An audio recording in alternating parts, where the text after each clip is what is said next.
Hello friends, आज हम लोग टॉप 20 क्वेश्चन देखेंगे जो बिहार बोर्ड 10th के लिए अति महत्वपूर्ण प्रश्न है। चलिए क्वेश्चन नंबर 1 हम लोग देखेंगे। फुटपाथ किस में पाया जाता है? फुटपाथ किस में पाया जाता है? तो इसका राइट आंसर जो होगा अमीबा में। फुटपाथ किस में पाया जाता है? तो अमीबा में। चलिए क्वेश्चन नंबर 2 देखेंगे। प्रकाश संश्लेषण होता है। प्रकाश संश्लेषण होता है तो दिन में। प्रकाश संश्लेषण होता है दिन में। क्वेश्चन नंबर 3, क्लोरोफिल वर्णक का रंग है। क्लोरोफिल वर्णक का रंग है तो कैसा रंग है? हरा। क्लोरोफिल वर्णक का रंग है तो हरा। क्वेश्चन नंबर 4, रक्त में आयरन की कमी से होने वाला एक रोग है तो इसका राइट आंसर होगा इनेमिया। रक्त में आयरन की कमी से होने वाला एक रोग है तो इनेमिया। क्वेश्चन नंबर 5, कवक में पोषण की कौन सी विधि है? कवक में पोषण की कौन सी विधि है? तो इसका राइट आंसर होगा मृतजीवी। इसका राइट आंसर क्या होगा? मृतजीवी। चलिए हम लोग नेक्स्ट क्वेश्चन देखेंगे। ऑक्सीजन एक प्रकार का क्या है? माफ़ कीजिएगा, ऑक्सीजन एक प्रकार का क्या है? तो पादप हार्मोन। ऑक्सीजन एक प्रकार का क्या है? तो पादप हार्मोन। पादप हार्मोन मुख्यतः 5 प्रकार के होते हैं। जो पहला है oxygen, gibberellins, cytokinin, abscisic acid और एथिलीन। एथिलीन एकमात्र हार्मोन है जो गैसीय रूप में पाया जाता है। एकमात्र पादप हार्मोन है जो गैसीय रूप में पाया जाता है। चलिए क्वेश्चन नंबर 7, मनुष्य में वृक्क संबंधित है। तो मनुष्य में वृक्क संबंधित है उत्सर्जन तंत्र से। किससे है? उत्सर्जन तंत्र से। देखिए वृक्क की संख्या जो होती है 2 होती है। वृक्क की संख्या कितनी होती है? 2। वृक्क हमारे शरीर में ब्लड का फिल्ट्रेशन करते हैं। वृक्क हमारे शरीर में ब्लड को छानने का काम करते हैं। चलिए नेक्स्ट क्वेश्चन, क्वेश्चन नंबर 8, स्वपोषी पोषण के लिए आवश्यक है। स्वपोषी पोषण के लिए आवश्यक है तो CO2, क्लोरोफिल और सूर्य प्रकाश। स्वपोषी के लिए क्या क्या आवश्यक है? CO2, क्लोरोफिल और सूर्य प्रकाश। क्लोरोफिल ये क्लोरोप्लास्ट में पाया जाता है। किस में पाया जाता है? क्लोरोप्लास्ट में। और क्लोरोफिल वर्णक में ही मैग्नीशियम धातु Mg पाई जाती है। मैग्नीशियम धातु Mg पाई जाती है। चलिए नेक्स्ट क्वेश्चन,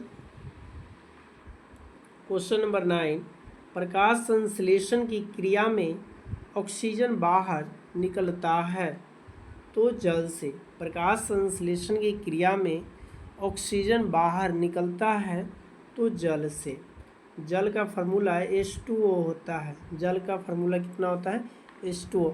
और जल का एटॉमिक मास जो होता है 18 ग्राम होता है। कितना होता है? 18 ग्राम। क्वेश्चन नंबर 10, मैग्नीशियम पाया जाता है तो क्लोरोफिल में। अभी पीछे बताए हैं मैग्नीशियम पाया जाता है क्लोरोफिल में। मैग्नीशियम की परमाणु संख्या 12 होती है। कितना होती है? मैग्नीशियम की परमाणु संख्या 12। क्वेश्चन नंबर 11, विश्राम की अवस्था में मनुष्य का हृदय 1 मिनट में कितनी बार धड़कता है? तो 72। विश्राम की अवस्था में या एक स्वस्थ मनुष्य का हृदय कितने बार धड़कते हैं 1 मिनट में? 72 बार। चलिए नेक्स्ट क्वेश्चन, पौधे में जेलम नहीं है, ये जाइलम है। पौधे में जाइलम द्वारा पदार्थ का स्थानांतरण होता है तो ऊपर की ओर। पौधे में जाइलम का बहाव या स्थानांतरण होता है ऊपर की ओर, और फ्लोएम का जो बहाव होता है नीचे और ऊपर दोनों, नीचे और ऊपर दोनों। चलिए नेक्स्ट क्वेश्चन। मनुष्य में प्रमुख उत्सर्जी अंग है तो ब्रेक। ब्रिक का दूसरा नाम गुर्दा भी है, ब्रिक का दूसरा नाम गुर्दा, और इसको इंग्लिश में किडनी भी बोलते हैं। Question number 14। अमीबा अपना भोजन किसके द्वारा पकड़ता है। अमीबा अपना भोजन किसके द्वारा पकड़ता है तो कुटपाद के द्वारा। अमीबा एक कोशिकीय जीव है, अमीबा एक कोशिकीय जीव है। Next question, question number 15। निम्नांकित में कौन मलेरिया परजीवी है।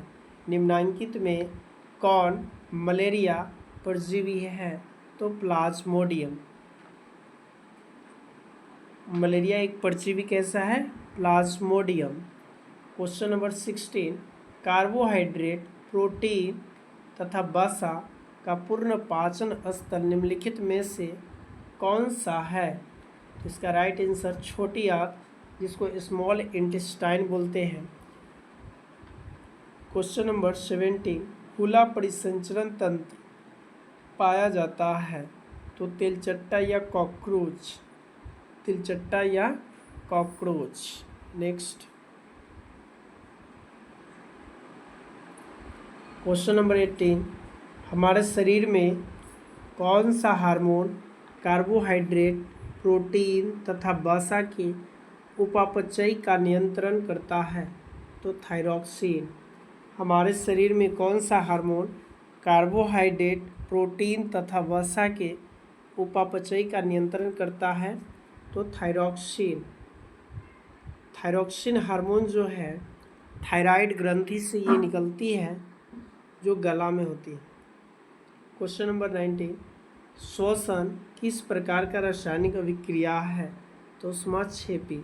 श्वसन किस प्रकार की रासायनिक अभिक्रिया है, ऊष्माक्षेपी। चलिए क्वेश्चन नंबर लास्ट। किस पौधे में रंध्र अनुपस्थित रहते हैं। किस पौधे में रंध्र अनुपस्थित रहते हैं तो कनेर में। रंध्र अनुपस्थित रहते हैं कनेर में। और जो भी पौधे की पत्ती है और पत्ती में ही रंध्र पाया जाता है, कहाँ पे पाया जाता है, पौधे की पत्ती में ही रंध्र पाया जाता है। जो छिद्रनुमा जो ये संरचना है इसी को हम लोग रंध्र बोलते हैं। क्या बोलते हैं, रंध्र। और रंध्र के द्वारा ही पौधों में गैसों का आदान प्रदान किया जाता है। आई होप आप लोगों को यह वीडियो अच्छा लगा हो तो अपने फ्रेंड सर्किल में ज़्यादा से ज़्यादा शेयर करें, और हमारे इस चैनल पर आप नए हैं तो चैनल को ज़रूर सब्सक्राइब करें।